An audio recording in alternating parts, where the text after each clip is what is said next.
ನಮ್ಮ ರೈತರು 6 ತಿಂಗಳಿಂದ ಸೇಫ್ ಕಬಿನಿ ಕ್ಯಾಂಪೇನ್ ಮಾಡ್ತಿದ್ದಾರೆ. ಅಲ್ಲಿನ ಇಲ್ಲೀಗಲ್ ರಿಸಾರ್ಟ್ಸ್ ಎಲ್ಲ ಖಾಲಿ ಮಾಡಬೇಕು ಅಂದ್ಬಿಟ್ಟು ಸರ್ಕಾರಕ್ಕೆ ಬರೆದು ಅವ್ರು ಈಗಲೂ ಪ್ರತಿಭಟನೆ ಮಾಡ್ತಿದ್ದಾರೆ. ಅವ್ರು ಕೇಳ್ತಾ ಇರೋದು ಕೇವಲ ಏನು, ನೀವು ವನ್ಯಜೀವಿ ಜಾಗನ ಹಾಳು ಮಾಡಬೇಡಿ, ವನ್ಯಜೀವಿಗೆ ಜಾಗ ಕೊಡಿ. ಆಮೇಲೆ ನಮ್ಮ ನೀರಾವರಿ ಅಲ್ಲಿನ ಕಬಿನಿ ಬ್ಯಾಕ್ ವಾಟರ್ಸ್ನು ನೀವು ಪೊಲ್ಯೂಟ್ ಮಾಡಬೇಡಿ, ನೀವು ಅದನ್ನು ಏನು ಮಾಡಬೇಡಿ ಅಂದ್ಬಿಟ್ಟು ಹೋರಾಡ್ತಿದ್ದಾರೆ. ಭಾಳಷ್ಟು ಗಂಭೀರವಾಗಿ ಮಾಡ್ತಿದ್ದಾರೆ. ನಾವೆಲ್ಲ ಅವ್ರ ಜೊತೆಗಿದ್ದೀವಿ, ಯಾವತ್ತೂ ಅವ್ರ ಜೊತೆಗೆ ಇರ್ತೀವಿ. ಯಾಕಂದರೆ ಈಗ ನಾವು ಪರಿಸರನ ಹಾಳು ಮಾಡೋಕ್ಕೆ ಬಿಡಬಾರ್ದು. ಮಜಾ ಮಾಡೋಕ್ಕೆ ಪರಿಸರ ಇಲ್ಲ, ಪರಿಸರ ನಮಗಿರೋದು ಎಲ್ಲರೂ ಒಳ್ಳೆಯದಾಗಕ್ಕೆ. ಯಾರೋ ಒಂದಷ್ಟು ಜನ ಎಂಜಾಯ್ ಮಾಡಬೇಕು ಅಂದ್ಬಿಟ್ಟು ಪರಿಸರ ಹಾಳು ಮಾಡೋಕ್ಕೆ ಬಿಡಬಾರ್ದು. ನಾವು ಯಾರ್ಯಾರು ಅಲ್ಲಿ ಹೋರಾಡ್ತಿದ್ದಾರೋ, ಪ್ರತಿಭಟನೆ ಮಾಡ್ತಿದ್ದಾರೆ, ಅವ್ರ ಜೊತೆ ನಾವು ಡೆಫಿನೆಟ್ ಆಗಿ ಇದ್ದೀವಿ. ಫಿಸಿಕಲ್ ಆಗಿ ಇಲ್ದವ್ರನ್ನು ನಾವು ನಮ್ಮ ಹೃದಯಗಳಿಗೆ ಮನಸ್ಸಿನಲ್ಲಿ ಅವ್ರ ಜೊತೆ ನಾವು ಯಾವತ್ತೂ ಸಾಥ್ ಕೊಡ್ತೀವಿ. ಇವ್ರು ಇಷ್ಟೆಲ್ಲ ಮಾಡ್ತಾ ಇದ್ದಾಗಲೂ ಈಗ ನಮಗೆ ಒಂದು ಮಾಹಿತಿ ಬರ್ತಿದೆ. ನಮ್ಮ ಬಂದೀಪುರದೊಳಗೆ ಒಂದು ಕಂಟ್ರಿ ಕ್ಲಬ್ ಅಂತಿದೆ, ರಿಸಾರ್ಟ್. ಅವರು ಎಕೋ ಸೆನ್ಸಿಟಿವ್ ಝೋನ್ ಮಾನಿಟರಿಂಗ್ ಕಮಿಟಿದು ಒಂದು ಇದಿದೆ ನಿಯಮಗಳು, ಅದನ್ನ ಅವರು ವಯಲೇಟ್ ಮಾಡಿ ಇನ್ನೊಂದಷ್ಟು ಎಕ್ಸ್ಟ್ರಾ ಕಾಟೇಜಸ್ ರೂಮ್ಸ್ ಕಟ್ಕೋತಿದ್ದಾರೆ. ಈ 2012 ಒಂದು ನೋಟಿಫಿಕೇಶನ್ ಆಗಿದ್ಮೇಲೆ ಸರ್ಕಾರದೊಳಗೆ ಎಕೋಸಿಸ್ಟಮ್ ಝೋನ್ ಒಳಗೆ ಯಾರು ಏನು ಕಟ್ಟಬಾರ್ದು, ಮೈನರ್ ರಿಪೇರಿ ಮಾಡಿದ್ರು ಪರ್ಮಿಷನ್ ತಗೋಬೇಕು ಎಕೋಸೆನ್ಸಿಟಿವ್ ಝೋನ್ ಕಮಿಟಿಯಿಂದ, ಮಾನಿಟರಿಂಗ್ ಕಮಿಟಿಯಿಂದ ಅಂದ್ಬಿಟ್ಟು ಒಂದು ಇದಿದೆ, ಗೈಡ್ಲೈನ್ಸ್ ಇದೆ. ಆದ್ರೆ ಇವರು 2022 ಅವ್ರ ಗೇಟ್ನೇ ಚೇಂಜ್ ಮಾಡ್ತಾರೆ, ಡೈರೆಕ್ಷನ್ ಆಫ್ ಗೇಟ್ ಚೇಂಜ್ ಮಾಡ್ಬಿಟ್ಟು ಅವರು ಮಾಡ್ತಾರೆ, ವೈಲೇಷನ್ ಮಾಡ್ತಾರೆ. ಅವಾಗಲೂ ಅವರು ಮಾನಿಟರಿಂಗ್ ಕಮಿಟಿದು ಪರ್ಮಿಷನ್ ತಗೊಳ್ಳಲ್ಲ. ಅವಾಗ ಫಾರೆಸ್ಟ್ ಡಿಪಾರ್ಟ್ಮೆಂಟ್ ಅವರು, ಅಲ್ಲಿಂದ ಒಬ್ಬರು ರೇಂಜರ್, ಕುಂತಕೆರೆ ರೇಂಜರು RFO ಶ್ರೀನಿವಾಸ್ ಅವರು ಅವ್ರಿಗೆ ಒಂದು ಇದು ಕೊಡ್ತಾರೆ, ನೋಟಿಸ್ ಕೊಡ್ತಾರೆ.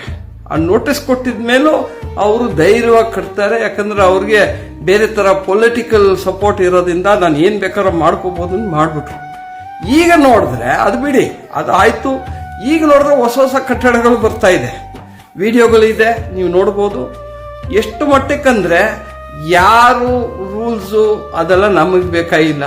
ರೈತರಿಗೆ ಯಾರು ಒಂದು ಸಣ್ಣ ಪುಟ್ಟ ಅವ್ರ ಮನೆಯಲ್ಲಿ ಏನಾರು ಎಕೋಸಿಸ್ಟಮ್ ಝೋನ್ ಒಳಗೆ ರಿಪೇರಿ ಮಾಡ್ತಾರೆ ಅಂದ್ರೆ ಅವ್ರಿಗೆ ಫಾರೆಸ್ಟ್ ಡಿಪಾರ್ಟ್ಮೆಂಟ್ ಕಾಟ ಕೊಡ್ತಾರೆ, NOC ಕೊಡಲ್ಲ. ಬಟ್ ಇಂಥ ಸೌಕಾರು, ಇಂಥ ರಿಸಾರ್ಟ್ ಅವ್ರಿಗೆ ನೀವು ಎಲ್ಲ ಅಗಲಿಸ್ಕೊಂಡು ಬಿಡ್ತಿದ್ದೀರಾ, ಎಂಜಾಯ್ ಮಾಡಿ ಅಂದ್ಬಿಟ್ಟು. ಸೊ ಇದೆಲ್ಲ ಯಾಕೋ ನೋಡಿದ್ರೆ ಸರಿಗಿಲ್ಲ.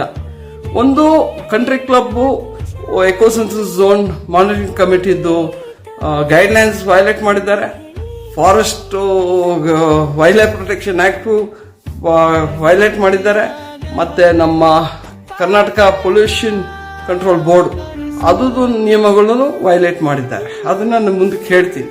ಈಗ ಏನಾಗ್ತಿದೆ ಅಂದ್ರೆ ಅವರು ಅಲ್ಲಿನ ಪ್ಲಾಸ್ಟಿಕ್ ಬಾಟಲ್ಗಳು, ಪ್ಲಾಸ್ಟಿಕ್ ಕವರ್ಗಳು ಎಲ್ಲ ಬರುತ್ತಲ್ಲ, ರಿಸಾರ್ಟ್ ಬಂದು ಎಂಜಾಯ್ ಮಾಡಿ ಹೋಗ್ತಾರಲ್ಲ, ಅದನ್ನೆಲ್ಲ ಏನ್ ಮಾಡ್ತಾರೆ ಇವರು, ಎಲ್ಲೋ ತಗೊಂಡೋಗಿ ಪ್ರಾಪರ್ ಡಿಸ್ಪೆನ್ಸೇಷನ್ ಮಾಡ್ತಿಲ್ಲ ಅವರು ಅಲ್ಲೇ ಅವ್ರ ಹಳ್ಳ ತೋಡ್ಬಿಟ್ಟು ಈ ಬಾಟಲ್ಗಳು, ಈ ಪ್ಲಾಸ್ಟಿಕ್ ಕವರ್ಗಳೆಲ್ಲ ಹಾಕ್ಬಿಟ್ಟು ಗುಡ್ಡೆ ಮಾಡಿ ಕೊನೆಗೆ ಅದ್ರ ಮೇಲೆ ಮಣ್ಣು ಹಾಕಿ ತುಂಬಿಸ್ಬಿಡೋದು, ಯಾರ ಕಣ್ಣಿಗೂ ಕಾಣದಿರಂಗೆ.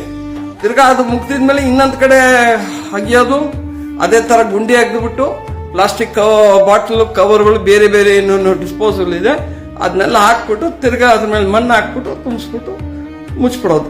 ಆ ತರ ಇವರು ಮಾಡ್ಕೊಂಡು ಬರ್ತಿದ್ದಾರೆ. ಅಲ್ಲಿ ಆಮೇಲೆ ಜನ ಬಂದು ಎಂಜಾಯ್ ಮಾಡೋರು ಪ್ಲಾಸ್ಟಿಕ್ ಕವರ್ ಬಿಸಾಕಿದಾಗ ಅಲ್ಲಿನ ಜಿಂಕೆಗಳು ಬಂದು ತಿನ್ನತ್ತೆ. ಅದೇನವ್ರ ಆಹಾರ ಸಣ್ಣ ಪುಟ್ಟ ಸಿಕ್ಕತ್ತೆ ಅಂದ್ಬಿಟ್ಟು ತಿನ್ಬಿಟ್ಟು. ಈ ಒಂದು ಫೋಟೋನೂ ಇದೆ, ನೀವು ನೋಡ್ತಿದ್ದೀರಾ. ಆ ಜಿಂಕೆ ಬಂದ್ಬಿಟ್ಟು ಪ್ಲಾಸ್ಟಿಕ್ ಕವರ್ ತಿಂತಾ ಇದೆ. ಇದು ಎಷ್ಟು ಮಟ್ಟಕ್ಕೆ ವೈಲೇಷನ್ಸ್ ಅಂದ್ರೆ, ಒಂದು ನೀವು ರಿಸಾರ್ಟು, ನೀವು ದುಡ್ಡು ಮಾಡಿ ಚೆನ್ನಾಗಿರಿ, ಬಟ್ ನಿಮಗೆ ಯಾಕೂ ಇಲ್ಲ ನಮ್ಮ ಪರಿಸರ ಹಾಳು ಮಾಡಕ್ಕೆ. ನೀವು ಯಾರೇ ಇರ್ಬೋದು, ನೀವೆಷ್ಟೇ ದೊಡ್ಡವರು ಇರ್ಬೋದು, ಪರಿಸರನ ಮಾತ್ರ ಹಾಳು ಮಾಡಕ್ಕೆ ಯಾರು ಸುಮ್ಮನೆ ಇರೋದಿಲ್ಲ.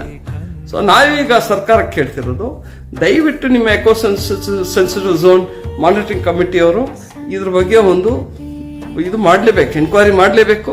ಅವ್ರು ಏನಾದ್ರು ವೈಲೇಟ್ ಮಾಡಿ ಕಟ್ಟಿದ್ರೆ ಅದನ್ನೆಲ್ಲ ಡಿಮಾಲಿಷ್ ಮಾಡಬೇಕು. ಅವ್ರ ಗೇಟ್ ಚೇಂಜ್ ಮಾಡಿರೋದು ವೈಲೇಷನ್, ಸೊ ಇವತ್ತು ನಾವು ಕೇಳ್ಕೊತಿರೋದು, ಇವ್ರಿಗೆ ಅಷ್ಟು ದೊಡ್ಡವರು, ಅಷ್ಟು ಸೌಕಾರರು, ಅಷ್ಟು ದೊಡ್ಡ ಸೆಲೆಬ್ರಿಟಿ ಅಂದರೆ ಅವ್ರ ಮನೆಗೆ ಅವ್ರ ದೊಡ್ಡ ಸೌಕಾರ, ಅವ್ರ ಮನೆಗೆ ಅವ್ರ ಸೆಲೆಬ್ರಿಟಿ. ಪರಿಸರ ಮುಂದೆ ಯಾವ ಸೆಲೆಬ್ರಿಟಿನೂ ಬರಲ್ಲ, ಯಾವ PM ಬರಲ್ಲ, ಯಾವ ಚೀಫ್ ಮಿನಿಸ್ಟರ್ ಬರಲ್ಲ. ಪರಿಸರ ಸುಪ್ರೀಂ, ಅದನ್ನ ಹಾಳು ಮಾಡೋಕ್ಕೆ ಯಾರಿಗೂ ಹಕ್ಕಿಲ್ಲ. ರೈತರಿಗೆ ಒಂದು ರೂಲು, ದೊಡ್ಡವ್ರಿಗೊಂದು ರೂಲು, ಅದು ನಾವು ಯಾರು ಸುಮ್ಮನೆ ಇರೋಕ್ಕಾಗೋದಿಲ್ಲ ಮುಂದಕ್ಕೆ. ಸೊ ನಾವು ಹೇಳೋದು, ನೀವು ಈಗ ದಯವಿಟ್ಟು ಅದನ್ನ ಆಕ್ಷನ್ ತಗೊಳ್ಳೇಬೇಕು. ಪ್ರಾಣಿ ನೋವಿಗೂ, ಪಕ್ಷಿ ಅಳಲಿಗೂ, ಪ್ರಕೃತಿಯ ಉಸಿರಿಗೂ, ಮನುಷ್ಯನ ಬದುಕಿಗೂ ಉಳಿವಿನ ಧ್ವನಿ ಜನತಾ ತೀರ್ಪು.